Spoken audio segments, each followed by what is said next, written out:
கோடிக்கணக்குல அன்கிளைம்ட் deposit amount இருக்கு. அதாவது உங்க பணம் உரிமை கோரப்படாம பேங்க்ல கோடிக்கணக்குல இருக்கு. எப்படி எடுக்கலாம் அப்படின்றத பத்தியுமே இந்த வீடியோல தெளிவா பார்க்கலாம். உரிமை கோரப்படாத வைப்பு தொகைகள், அதாவது அன்கிளைம்ட் டெபாசிட். நம்ம வந்து நிறைய அக்கௌண்ட் வச்சிருப்போம். இப்போ எல்லாருக்கிட்டையுமே சேவிங்ஸ் அக்கௌண்ட்னு இருக்கு, சேலரி அக்கௌண்ட்னு இருக்கு, இன்வெஸ்ட்மெண்ட்டுக்காகவே தனியா நிறைய அக்கௌண்ட் ஒவ்வொரு பேங்க்லயும் வச்சிருக்காங்க. ஸோ நம்மளுடைய அப்பா அம்மாவா இருக்கட்டும், இல்லை நம்மளா இருக்கட்டும், நம்ம அமௌண்ட் ஒரு இதுல போட்டு வச்சிருப்போம். அதை வந்து நம்ம எடுக்காம இருப்போம். ஸோ இந்த மாதிரி நிறைய பேர் பண்ணுறதுனால வங்கிகளில் வந்து அதிகமான அமௌண்ட் வந்து சேர்ந்துக்கிட்டே இருக்குது. அது யாருமே வந்துட்டு இது என்னோட பணம்னு சொல்லி அதை எடுக்காமல் இருக்காங்க. அப்படின்றதுனால தான் இதை அன்கிளைம்டு டெபாசிட் அப்படின்றதையும் சொல்கிறாங்க. இந்த அன்கிளைம்டு டெபாசிட், அதாவது 10 வருஷத்துக்கு மேலே நீங்கள் வந்து அந்த அமௌண்ட் எடுக்கல அப்படின்னா அன்கிளைம்டு டெபாசிட்டாக மாறும். அப்போ அந்த அமௌண்ட் எங்கே போகும் அப்படின்னு கேட்டால் ஆர்பிஐயுடைய டிஇஏ அப்படின்னு சொல்லக்கூடிய அந்த ஃபண்டுக்கு வந்து போயிடும். ஸோ அங்கே போயிடுச்சு அப்படின்னா எடுக்கிறது கஷ்டம்னு சொல்கிறாங்க, எடுக்க முடியாதுன்னு சொல்கிறாங்க அப்படின்னு யோசிக்க தேவையில்லை.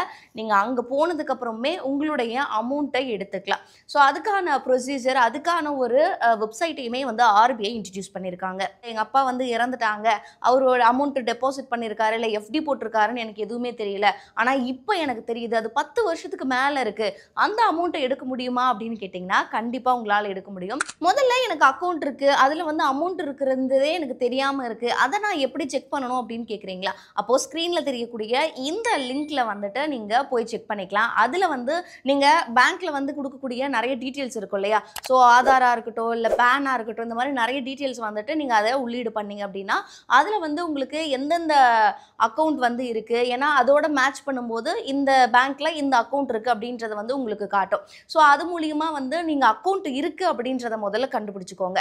நீங்க உங்களுடைய பேங்க்குக்கு போயிட்டு உங்களுடைய ஐடென்டிட்டியை ப்ரூஃப் பண்ற மாதிரி ஓட்டர் ஐடியா இருக்கட்டும், இல்லை ஆதார் கார்டு, இல்லை டிரைவிங் லைசன்ஸ், இந்த மாதிரி நிறைய டாக்குமெண்ட்ஸை எடுத்துகிட்டு போயிடுங்க.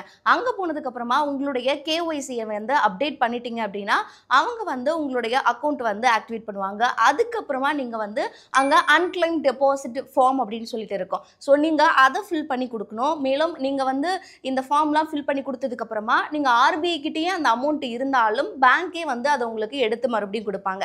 சப்போஸ் இது வந்து அப்பா அம்மாவுடைய அக்கௌண்ட், ஆனால் அவங்க இப்போ கிடையாது அப்படின்னா நாமினி யாராவது இருந்தாங்கன்னா நாமினி இந்த டீட்டெயில்ஸ் எல்லாமே கொடுத்து பேங்க்ல அப்டேட் பண்ணணும். அதுக்கப்புறமா அவங்க அக்கௌண்ட்ல எவ்வளோ அமௌண்ட் வச்சிருக்காங்களோ அதை வந்து டிரான்ஸ்ஃபர் பண்ணுவாங்க. அவங்க வேற எதுலையாவது எஃப்டி போட்டிருக்கலாம், இல்லை வேற எதில் இன்வெஸ்ட்மெண்ட் பண்ணியிருந்தாலும் அவங்க கேட்காம அமௌண்ட் இருக்கு அப்படின்னா அந்த அமௌண்ட்டு வட்டியோட உங்களுக்கு வந்து போட்டு கொடுப்பாங்க. அப்படின்றது தான் இந்த ஒரு ப்ரொசீஜராகவும் இருக்கு.